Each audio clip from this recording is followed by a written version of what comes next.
Sadghuru has just arrived here in Dubai, and as you can see behind me, his fans are very excited. After addressing thousands of his devotees at the Save Soil event in Dubai, I had the pleasure of meeting Sadghuru backstage. Sadghuru, thank you so much for joining me. Thank you, Dan.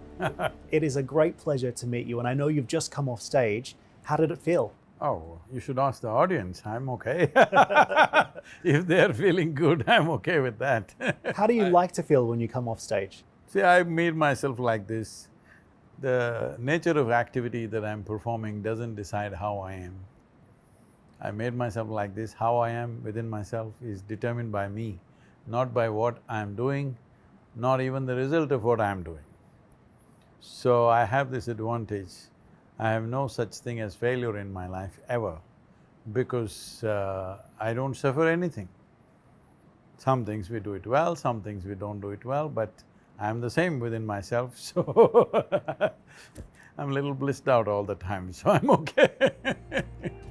Sadghuru launched the Isha Foundation in 1992.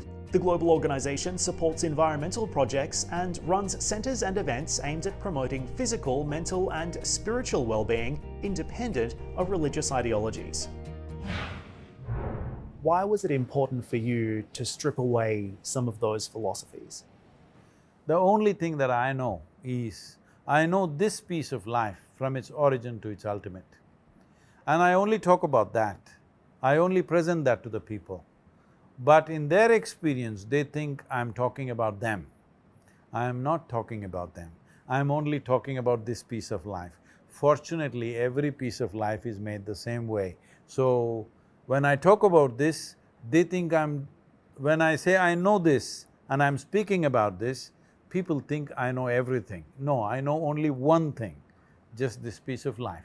Fortunately, every piece of life and the whole universe in some way is the same replica design. Only complexity and sophistication multiplies, but essentially it's the same design, so I'm getting away with one thing.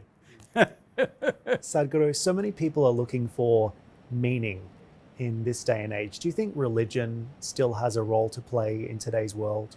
See, you look for meaning only because you have not experienced life. What is the meaning of the cloud? What is the meaning of the planet? What is the meaning of the stars in the sky?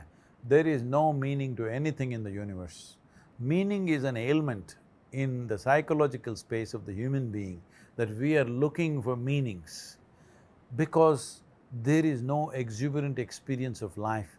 If you experience life for what it is, in a moment of joy, in a moment of love, in a moment of ecstatic experiences, you don't look for meaning, isn't it? Only when you're depressed, you look for meanings. When you're unhappy, you look for meanings. That's correct. So I never look for meaning because I'm blissed out all the time. And Sadghuru, let's conclude with a message from you about the state of the world today.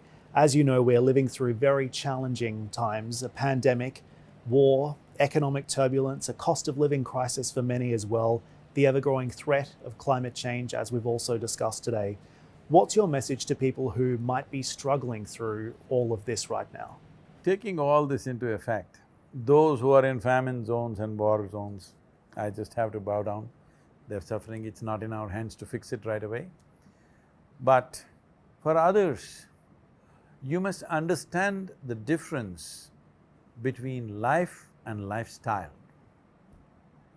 If you misunderstand your lifestyle for life, you will always suffer, because somebody else will have a better lifestyle than you maybe, or a more exuberant or extravagant lifestyle, and you will always think you're less than them. So life is important, lifestyle doesn't matter. Our lifestyle is a consequence of the times in which we live. It's not all our making. You're driving a car because you're in 21st century.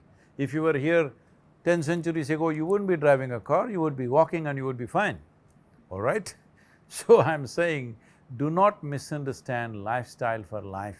These economic turmoils, pandemic, this, that, those who lost their life, unfortunate. But those of us who are alive, do not complain about lifestyle changes. It doesn't matter what's the lifestyle. Life is the most precious thing you have, it's the only thing you have. Keeping that in the highest level of exuberance and blissfulness is most important. Lifestyle, it's okay. Whether you wear fine clothes or rags, what does it matter if you're joyful? I've enjoyed our conversation. Thank you for sharing your wisdom with us. Thank you, Dan. Thank you very much.